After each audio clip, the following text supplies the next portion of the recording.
Pakinggan po natin yung testimony ng ating unang saksi kasama po natin ngayong araw. And I have in my hands his affidavit under oath. So Elias Rene, you have the floor para basahin ang inyong affidavit.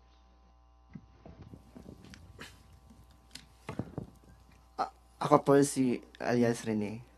Nasa 8 taong gulang at nakatira po sa Pasay City matapos manumpas sa ilalim ng batas at nagsasaad.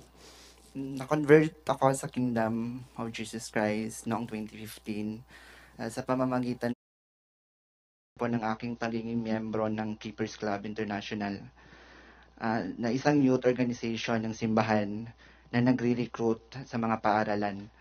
Kasama ng aking high school sa Tacloban City. Nag-aalok po sila ng fake scholarship para maengganyo po ang mga kabataan. Pag nahumaling ka na po sa kanila, unti-unti na po nilang ipapakilala si Apollo Kibuloy na siya daw ang anak ng Diyos at siya ang may-ari ng sanlibutan.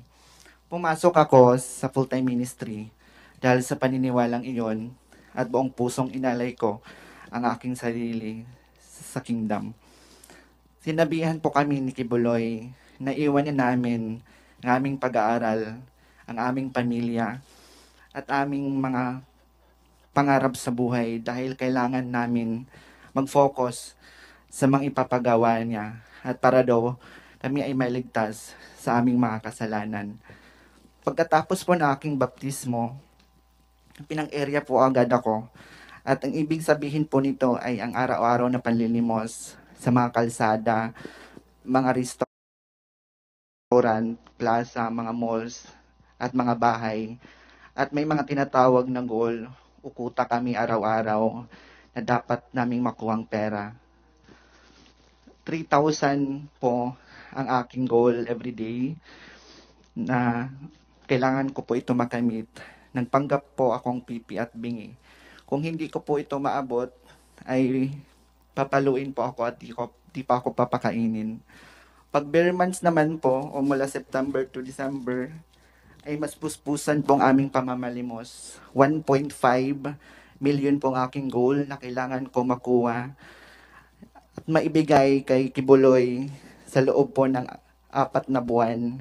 Kaya 8 a.m. to 11 p.m. ako namamalimos. Halos wala na pong pahinga at kain. Gumagamit din po kami ng mga fake charity para mas nakakaawa kami tignan. Kalaunan po ay naging youth leader po ako at naging task ko po ang pagre-recruit sa iba pang mga kabataan na umanib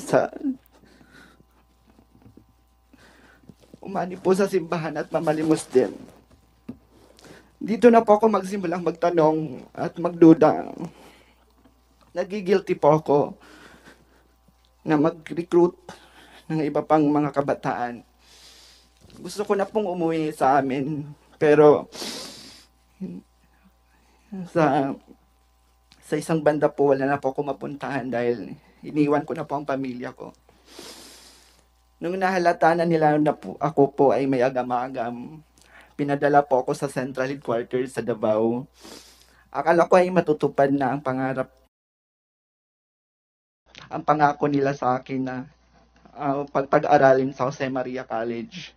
Pero dinala lang pala nila ako sa Glory Mountain, kung saan po dinadala yung mga sanction workers o yung mga hindi nakakakuha po sa mga kuta nila o ang kailangan ng pagwawasto.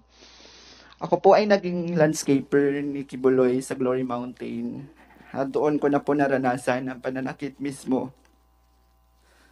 sa kamay ni Kibuloy.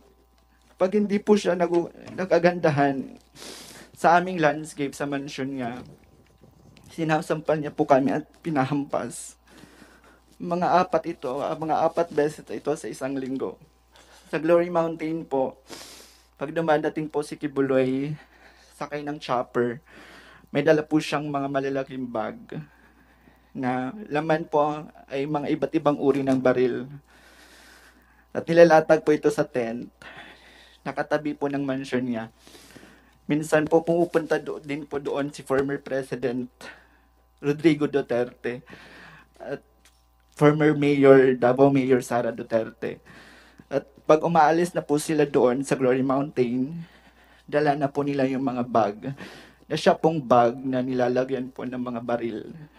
Noong 2020 po, nagpaalam po ako na umuwi sa amin dahil hindi ko na po kaya yung pananakit ni Kibuloy. Inassign naman po ako pero hindi po ako pinayagan. Inassign naman po ako sa personal assistant ni June Andrade na isang sa mga mataas na opisyal ng kingdom. Dito po ako nakaranas ng mga sexual abuse. Pinipilit niya ako na pinipilit niya po ako i-blowjob at i-masturbate siya. May basbas naman daw ito kay Kibuloy.